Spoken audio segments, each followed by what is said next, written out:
For today's homework, we were supposed to watch a TED Talk about body language. In this video, the speaker used the term nonverbal language a lot of times instead of just body language, which I liked because at least when I think about the term body language, I kind of just start to think about just the presenter's posture and nothing else. But nonverbal language, that term makes me really think about everything going on with the speaker except for how he's talking. So every way he's communicating to people except his words.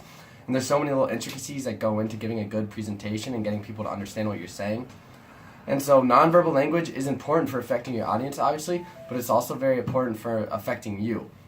For example, good nonverbal language can actually boost your testosterone and your happiness. So I don't know if everyone knows this or not, but when you smile, even if you're not happy, your body subconsciously thinks, oh, I'm smiling, so I should be happy, and it's going to release a little bit of serotonin into your brain, making you feel much happier.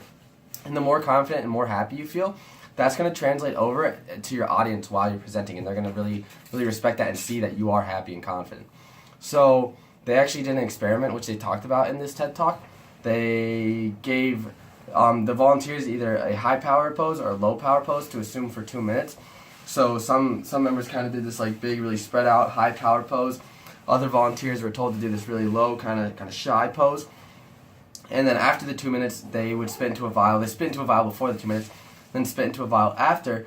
And what they found is people who assumed the high power pose actually had a 20% increase in testosterone and a 25% decrease in cortisol, meaning they were much more confident and much less nervous than they were before spitting into this vial. They also found that 86% of the people who assumed a high power pose would gamble after doing so, just showing that they're much more confident and much more willing to take risks. So in the future, when I start giving public speeches, I'm really going to focus on my nonverbal language to try to make sure that I'm feeling very confident and that that's going to translate through to my audience.